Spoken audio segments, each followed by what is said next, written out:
काम पेश करना जरूरी है मस्जिद अक्सा को। पार्लियामेंट में बोलता है, बोलने दो। तो मक्के के बाद दूसरी मसाजिद काबा के बाद मस्जिद अक्सा है। अब वहां के लिए सलाम पेश करना क्या गुनाह है?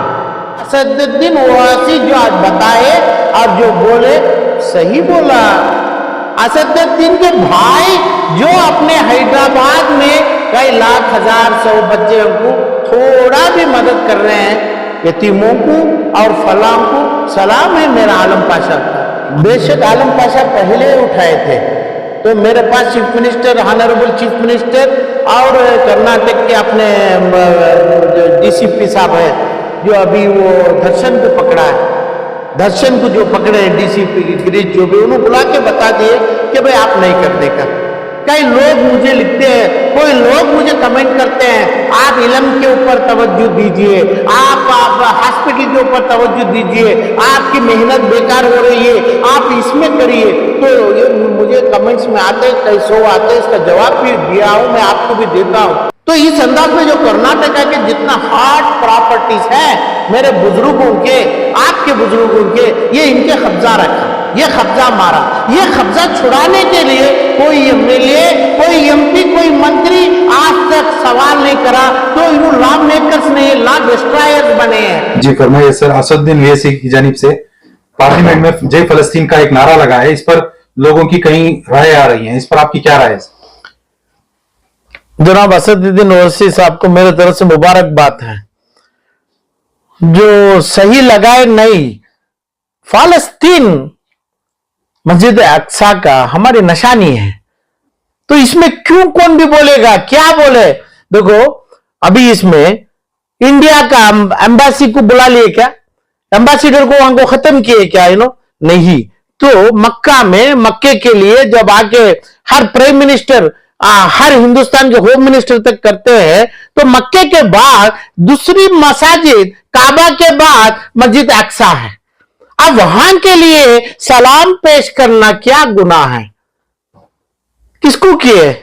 तो ये तमाम चीज को मुझे रंज है। कर्नाटक बेंगलुरु में शरण के लोग हैं, मुसलमान मस्जिद अक्सा के लिए, काबतुल्लाह के लिए एक ही रखा है। कर्नाटक में कई हजार मुसलमान मेरे पास आया, मेरे पास बोला था, तो करे कौन है? कोई एक मुसलमान जमीर अहमद हो, यानी तनवीर सेठ हो, और दूसरा रहमान खान हो, और जो भी नामा खाना फलाम बोल लो, ये कोई आदमी ये मेरी चिट्ठी को भी जवाब नहीं दिया कि भाई हमारी दुआ होगी फ्रीडम पार्क में। जरूरी था ये करने के लिए, जरूरी था हमें सलाम पेश करते मेरे मस्जिद, हमारे मस्जिद अक्सा के लिए। तो क्या है, काबा के लिए हमारा सलाम पेश नहीं करते? तो उधर पे जो चल रहा है, फालस्तीन में मस्जिद अक्सा है, क्या है उसका इंपॉर्टेंस, क्या है, कौन जाना? कर्नाटक नंगा है, कर्नाटक के लोग बगैर कपड़ा खड़ा है। शर्म की बात है ये लोगों को देख के, जो आदमी असदुद्दीन ओवैसी जो आज बताए और जो बोले सही बोला। असदुद्दीन के भाई जो अपने हैदराबाद में कई लाख हजार सौ बच्चों को थोड़ा भी मदद कर रहे हैं, यतीमों को और फलां को सलाम है मेरा आलम पाशा का। आप लोगों के ऊपर थू है मेरा। कर्नाटक के लोग कितने हजार आदमी को आप लोग, डीपीएस वाला, शाहीन वाला, फाल्कन वाला, दूसरा वाला, कितने लोग कितने बच्चों को दे रहा है। आलम पाशा थूकता है आपके ऊपर, ऐसे लोगों के ऊपर जो करता है। अच्छा जो किए हैं वो किए हैं। सलाम पेश करना जरूरी है मस्जिद अक्सा को। पार्लियामेंट में बोलता है, बोलने दो। काम जो करते हैं करने दो, मगर इनसे ये बात से हमें अग्री होते हैं, हमें जम के हैं इनके साथ, हमारा सपोर्ट है। हम ना वही पार्लियामेंट वाले भी हमारे को सवाल पूछेंगे, हमारे ऊपर भी एक केस लगाएंगे, हमारे को भी तिहाड़ जेल भेजेंगे, तो हमें यही बोलेंगे कि हमारा सलाम पेश किया मस्जिद अक्सा, मस्जिद काबा का हरम शरीफ, क्या गुनाह है? वो रिलीजन है मेरी, मेरी रिलीजियन में किसको क्या दखल कौन देंगे, कौन से बीजेपी वाले देंगे, क्यों देंगे, ये तमाम चीजों को इसमें पार्टी इंसान नहीं देखा जाएगा, उसकी पॉलिटिकल बैकग्राउंड नहीं देखा जाएगा। जैसा सिद्धरामैया जी बोले और जितना राहुल गांधी जी बोल रहे हैं, अल्लाह रिलीजियन वंदे नन के समा, हमें मुसलमान के लिए करेगा, राहुल जी बोले मुसलमान भी इंसान है बोला, तो ये बात में भी बोलना चाहिए। ये बात में दिल्ली जंतर मंतर में कभी राहुल जी बनाए तो पहला आदमी आलम पाशा खड़े रहेगा उधर पे, पहला आदमी उनके साथ खांदे दे के राहुल जी के साथ, खरगे जी के साथ आलम पाशा खड़ा रहेगा। यानी मस्जिद अक्सा फालस्तीन गाजा मासूम बच्चों का खून के लिए हमारी निशानी 1 लीटर 2 लीटर खून रास्ते में बहाएगा, हमें जंतर मंतर में करेगा, फ्रीडम पार्क में करेगा, मगर ये लोग क्यों नहीं करता है। तो आप कह रहे हैं कि ये जो आवाज असदुद्दीन ओवैसी की तरफ से उठी है, ये कर्नाटक से भी उठनी चाहिए, हिंदुस्तान के कोने कोने से भी उठनी चाहिए थी। बेशक आलम पाशा पहले उठाए थे, तो मेरे पास chief minister, honourable chief minister और कर्नाटक के अपने जो डीसीपी साहब है, जो अभी वो दर्शन को पकड़ा है, दर्शन को जो पकड़े हैं डीसीपी गिरीश, जो भी उन्होंने बुला के बता दिए कि भाई आप नहीं करने का, मुझे पर्सनल बुला के बताए, हमें जितना भी उनसे पूछे ये उस दिन माना नहीं, आज तक हम मालूम कराते हैं, बोले नहीं करे, मेरी इच्छा है हमें कम से कम दुआ करे, हमें बगैर चप्पल हमारे घुटने पे बैठेंगे, फ्रीडम पार्क में बैठ के हमें उधर पे दुआ करेंगे वो लोगों के लिए।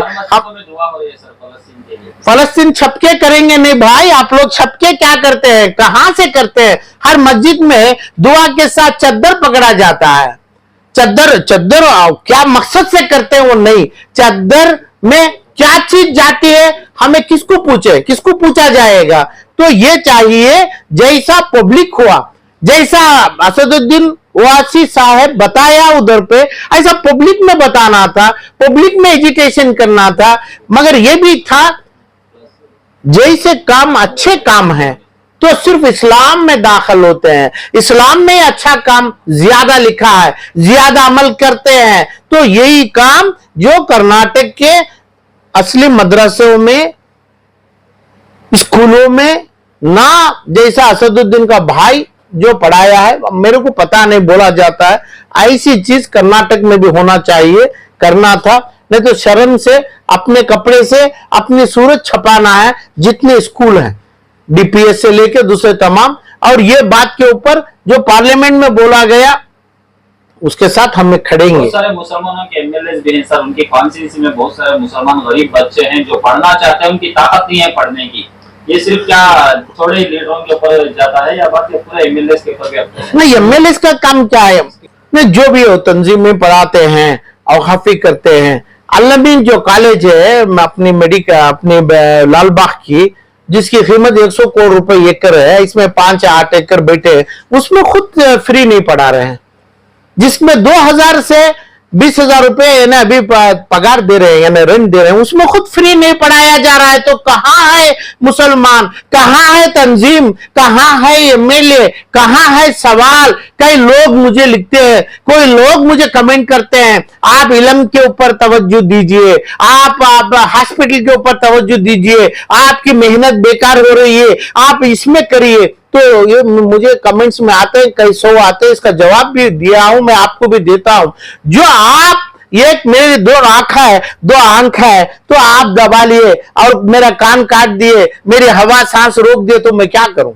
तो इस अंदाज में जो कर्नाटका के जितना हार्ड प्रॉपर्टीज है मेरे बुजुर्गों के, आपके बुजुर्गों के, ये इनके कब्जा रखा, ये कब्जा मारा। ये कब्जा छुड़ाने के लिए कोई एमएलए, कोई एमपी, कोई मंत्री आज तक सवाल नहीं करा। तो इन लॉ मेकर्स ने, ये लॉ डिस्ट्रॉयर्स बने हैं, लॉ को डिस्टर्ब करने वाले बने हैं। लॉ का नाम इनके नामों से निकल जा रहा है। जिस जगह पे उद्घाटन करते हैं रिजवान अरशद पहले रहते हैं, और जिस जगह तनवीर सेठ रहते हैं, अपने कनीज फातिमा रहते हैं। अरे भाई लॉ का बोलिए, जो लॉ आपका एक माल 10 पैसों की आपकी एक चीज जो पैसा आपका पड़ोस ले लिया, नहीं आपका वेंडर लिटिगेट छोड़ेंगे क्या? तो आपके कौम का माल लिया है, कौम की जिम्मेदारी कर रहा है, जिम्मेदारी आप लिया है। तो ये जितने इदारे हैं स्कूलों के, कॉलेजेस के, यूनिवर्सिटी के और हॉस्पिटलों के, वो चीज उनकी गिरेबान पकड़ते हुए पब्लिक में लाके 10-50 लाख आदमी के सामने उनकी सूरत काली क्यों नहीं किया? उनको कानूनों में डाल के तिहाड़ जेल को क्यों नहीं भेजा? यहां तक क्योंकि सेंट्रल एक्ट लागू होता है, पीएमएल एक्ट लागू होता है, सीधे तिहाड़ जेल जाएंगे, क्यों नहीं करता है? तो क्या अब लॉ डिस्ट्रॉय करने आया? तो लॉ बनाने आया। तो लॉ बनाने का मतलब यह है कि भाई जो लॉ में गलत किया जा रहा है, लॉ को कैसे डिस्ट्रैक्ट कर रहे हैं, उन्होंने कैसे एब्स्ट्रैक्ट कर रहे हैं, कैसे तौहीन किया जा रहा है, तो सिर्फ कोर्टों में छोड़ देना, कोर्टों में। अरे भाई कोर्ट छोड़िए ना, कोर्ट भी लेजिस्लेशन से बना है, तो लेजिस्लेशन में अमेंडमेंट करिए, तुरंत ये लोगों को जेल करेंगे, ये माल हमारे को वापस आएगा। जैसे हमें फ्री इदारे, एजुकेशन, हार्ट, किडनी, दिमाग, भेजा, ये तमाम फ्री है, हम काम करेंगे। तमाम चीज करने के लिए मेरे बुजुर्गों का माल के ऊपर कब्जा बना के बैठे हैं। और जितना आदमी, जितने एमएलए कभी भी इलेक्शन मांगता है, मेरे को डाल दो। अभी आगे वाला देखो, आगे क्या हो जाएगा? क्या हो जाएगा? आपको डाल दिए, क्या हो गया? क्या हो गया? अभी बीजेपी आ जाती तो क्या कर सकती थी? आप क्या नहीं किए, इसका खुलासा नहीं है। तो जो ये बात फलस्तीन की बात जो पार्लियामेंट में उठी, जो होने वाला है, जो होने का है गुजरेगा, मगर इधर पे कर्नाटक में क्यों छोटी से छोटी एमएलए ये काम महफिल जमाए, क्यों नहीं जमाए? कानून के अंदर, यानी जो भी एक भी आवाज साउंड से ज्यादा आ गया, एक भी पत्थर पड़ा, तो ये लिख के दे के जेल के हवाले हो सकते हैं हमें, मगर हमारी आवाज मस्जिद अक्सा तक पहुंचाएं। वो बच्चों के नसीबों में, बदनसीबों में हमें अल्लाह के पास दुआ मांगे, अल्लाह के पास रोए। वहां पे पूरे तमाम कर्नाटक के आलिम जमे, क्यों नहीं हुआ? शर्म है आलम पाशा को, आप लोगों को देखने शर्म है, आप लोगों को देख नहीं पा रहा है, इसलिए असदुद्दीन ओवैसी जी की हम थोड़ी मर्यादा कर रहा है, सलाम कर रहा है। उनकी खिदमतों में वो भी एक है, जो खिदमत इन मुसलमानों के बच्चों को कराने का वादा कर रहे हैं, ये वादा झूठा रहे या सही रहे, ये वादा मैं चाहता हूं कर्नाटक के जितने तमाम अल-अमीन स्कूल है, अल-अमीन फलाह है, गौसिया है, फाल्कन है, शाहीन है, डीपीएस है, तमाम चीज जितने 2000 स्कूलों में ये क्यों नहीं कराते हैं? कराना चाहिए, कराना है, वरना किधर भी आलम पाशा एक मुसलमान को सलाम करता है, जब तक उसको इस्लाम की दावत नहीं देगा, हमें गैर मुस्लिम को हमें उसे सलाम नहीं कर सकता है। उसको दावत देगा, उसकी सुन्नत कराएंगे शरीयत के तरीके से, उसके बाद सलाम होगा। तो ऐसे मुसलमानों को हमें कभी सलाम भी नहीं करेगा।